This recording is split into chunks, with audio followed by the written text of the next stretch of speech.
Everyone with a credit card knows how debt works. When you borrow money, you have to pay interest on the amount you owe, and interest keeps making the amount you owe bigger. If the amount you owe is so big that all you can do is pay part of the interest, you're in trouble.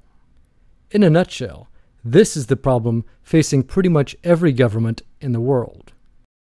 Country A takes money out of its economy to make interest payments to Country B.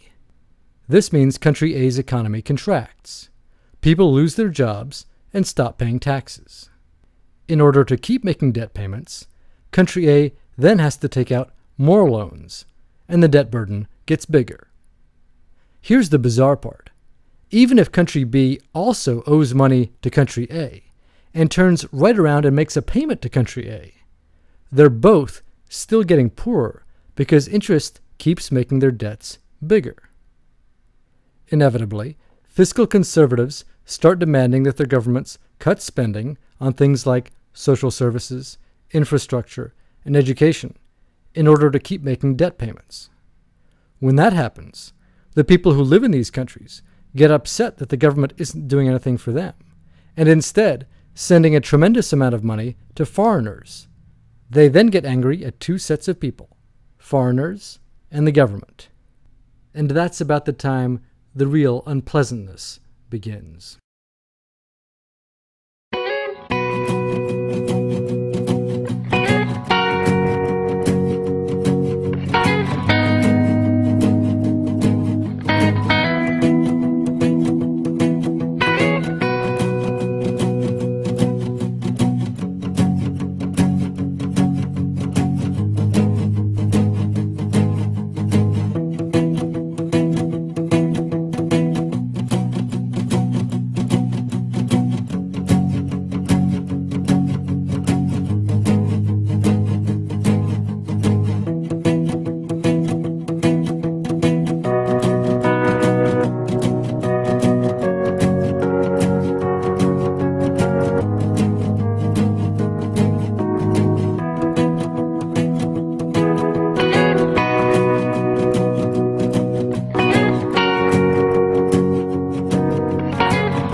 Created using Powtoon.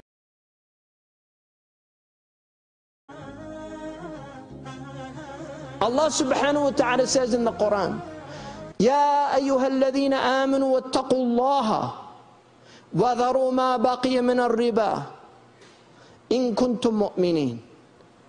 Oh, you who believe, be conscious of God and leave what remains from this usury. If you truly believe in God, leave what remains from this usury if you truly believe in God. And then Allah subhanahu wa ta'ala says, وَإِن لَمْ تَفْعَلُوا, and if you don't do it, فَأَذَنُوا بِحَرْبٍ مِّنَ اللَّهِ وَرَسُولِهِ, then be warned of a war from God and His messenger. Be warned. Allah's given a warning. Be warned. Now, the Jews know this. The Christians know this.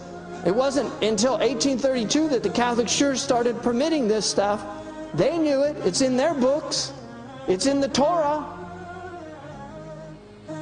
They know. Aristotle said it's the most unnatural form of wealth acquisition. Even the philosophers condemn it. You don't have to be a prophet to know the dangers and the inherent evils of this system.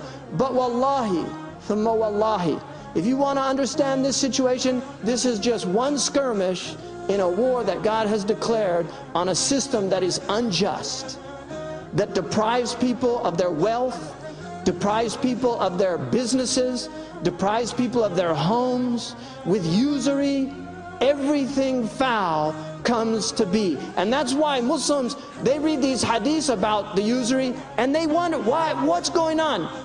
Now look what's going on. Look where it leads. Look at the kind of suffering that this situation causes. But Allah says in Quran, يَمْحَقُ اللَّهُ الرِّبَى وَيُرْبِي الصَّدَقَاتِ. God will make usury vanish. He makes it vanish. The muhaq is the moon when it disappears. It just disappears. People say, where'd it go? $1 trillion just disappeared from the market. It just disappeared. That's what they say. It just disappeared. Where did it go? Allah made it disappear. That's what Allah says in the Quran. He will make it disappear. And that's exactly what happened. Now the Prophet ﷺ said that on Yawm al-Qiyamah, God will say to all of humanity, God will say to those people that neglected the poor people, He will say, I was sick and you didn't visit me. And they'll say, you were sick? How could you be sick? You're the Lord of the world. And Allah will say, didn't you know so-and-so was sick, and had you visited him, you would have found me there with him? I was hungry and you didn't feed me. You were hungry, how could you be hungry? You're the Lord of the world. My servant so-and-so was hungry and you didn't feed him. Had you fed him, you would have found me with him. I was thirsty and you didn't give me drink. They say, how could we do that? And he explains the same explanation. That should make all of us shudder. Because we have a duty and an obligation to those less fortunate. They're a tribulation. Allah has tried them with poverty, but He has tried us with wealth. So the Prophet ﷺ said another scary hadith, very scary, so be careful. He said riba, you all know riba?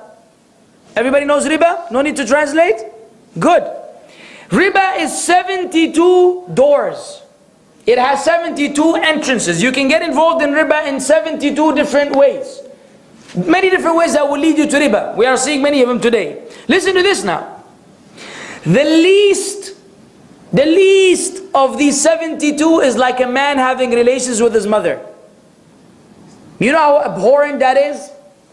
The incestual relationship, the incest between a son and a mother. You know how abhorrent that is?